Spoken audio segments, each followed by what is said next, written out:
एक दिन एक गेट खुला और डिस्ट्रक्शन आ गया। गेट के उस पार की दुनिया जो बाद में डीमन रेल्म के नाम से जानी गई। वहां से डरावने और क्रूल मॉन्स्टर्स इस दुनिया में आ गए। फिर कुछ लोग चोजन वंस जैसे जागे, जिन्हें लोग हंटर्स कहने लगे। ऐसे लोग जिन्होंने मना को जगाया और स्पेशल एबिलिटीज पाई। उनकी वजह से इंसानियत पहली बार काउंटर अटैक कर पाई। वक्त के साथ शहरों को दोबारा बनाया गया। चाहे अब भी कई प्रॉब्लम्स थी, कम से कम कुछ लोग एक नॉर्मल लाइफ जी पाए। लेकिन मॉन्स्टर्स के लगातार अटैक को रोकने के लिए नेचुरली अवेकनिंग हंटर्स की संख्या बहुत कम थी। इसी वजह से बनाया गया एक आर्टिफिशियल लाइफ फॉर्म जिसे कहा गया काइमेरा हंटर। इनका एक्सपेरिमेंट का मटेरियल था डेथ रो इनमेट्स के कॉर्प्सेस, एनिमल्स के अंग, गेट के अंदर के मिनरल्स और मॉन्स्टर सेल्स। इंसानियत के सर्वाइवल के लिए ये कोशिश काइमेरा हंटर्स का मास प्रोडक्शन पॉसिबल बन गई। इसे माना गया एक परफेक्ट कॉम्बिनेशन ऑफ साइंस। इसने हंटर मोर्टेलिटी रेट ड्रामेटिकली कम कर दिया और हजारों लोगों की जान बच गई। कई दशकों बाद एक रात एक इलीगल चाइमेरा रिसर्च लैब में 2 साइंटिस्ट चाइमेरा को चेक करने जा रहे हैं। अरे उसके पास मत जाओ, कोई बात नहीं, उसका दिमाग ऑलरेडी डैमेज है, बिना ऑर्डर के वो हिलेगा नहीं। देखो उसका राइट आर्म कितना खराब हो गया है, क्या ये एक्सपेरिमेंट का साइड इफेक्ट है? छोड़ो, रफली चेक कर लो, इस खाल में तो वैसे भी डिस्कार्ड होने वाला है। नंबर 17 अब बेकार हो चुका है, उसका शरीर काफी बुरी तरह से डैमेज हो गया है। अगर कोई और होता तो अब तक मर चुका होता। उसके पास कितना वक्त बचा है? ज्यादा से ज्यादा 1 महीना। सच में?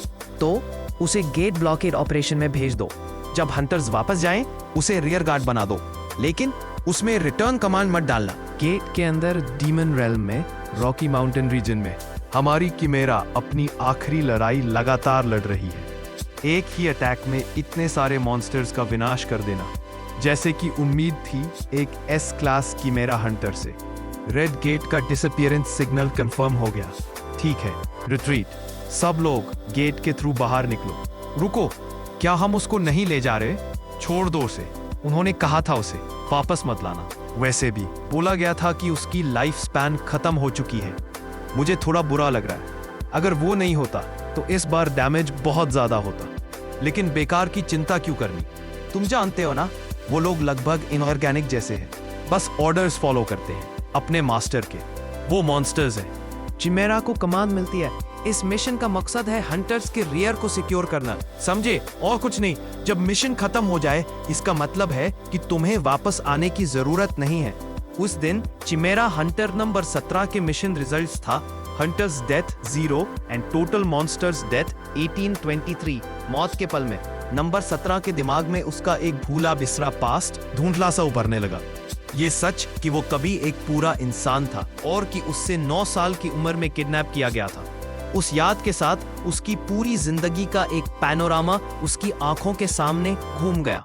पर अफसोस, नंबर 17 का डैमेज्ड ब्रेन ये समझ नहीं पाया कि उन तस्वीरों का मतलब क्या था। वो शांत होकर अपनी पुरानी जिंदगी को देखता रहा। 69 साल पहले डिस्ट्रिक्ट 13 ऑर्फनेज। 70 साल पहले तुमने अपने एक दोस्त को सिर्फ छोटी सी छेड़छाड़ के लिए पत्थर से मारा। ये कितनी बार हो चुका है, हम तुम्हें अब और नहीं रख सकते। किडनैपर ने उसे जमीन पर पड़ा हुआ देखा और उसे एक इलीगल लैब को बेच दिया, जहां वो एक एक्सपेरिमेंटल सब्जेक्ट बन गया। वहां उसका नया नाम दिया गया, नंबर 17। ठीक है, रिकॉर्ड करो। Number 17 S+ class silkworm larva cell injection. अलग अलग चीजें इम्प्लांट करते रहो जब तक कोई रिएक्शन ना आए। 64 साल पहले उसने मॉन्स्टर्स से लड़ना शुरू किया। इन 7 साल पहले उसकी मेमोरी उलझने लगी, साइड इफेक्ट्स दिखने लगे। 95 साल पहले 15 साल तक लगातार 500 से ज्यादा मॉन्स्टर सेल्स इम्प्लांट करने के नतीजे में उसका हंटर रैंक कम से कम S था, प्रैक्टिकली इमेशरेबल। नंबर 17 लैब का सबसे बड़ा सक्सेस था। सिर्फ 3 दिन पहले सारे मिशंस कंप्लीट हुए और टोटल 527 टाइप्स के मॉन्स्टर सेल्स के साथ चिमेरा हंटर नंबर 17 को फिर से जिंदगी मिली।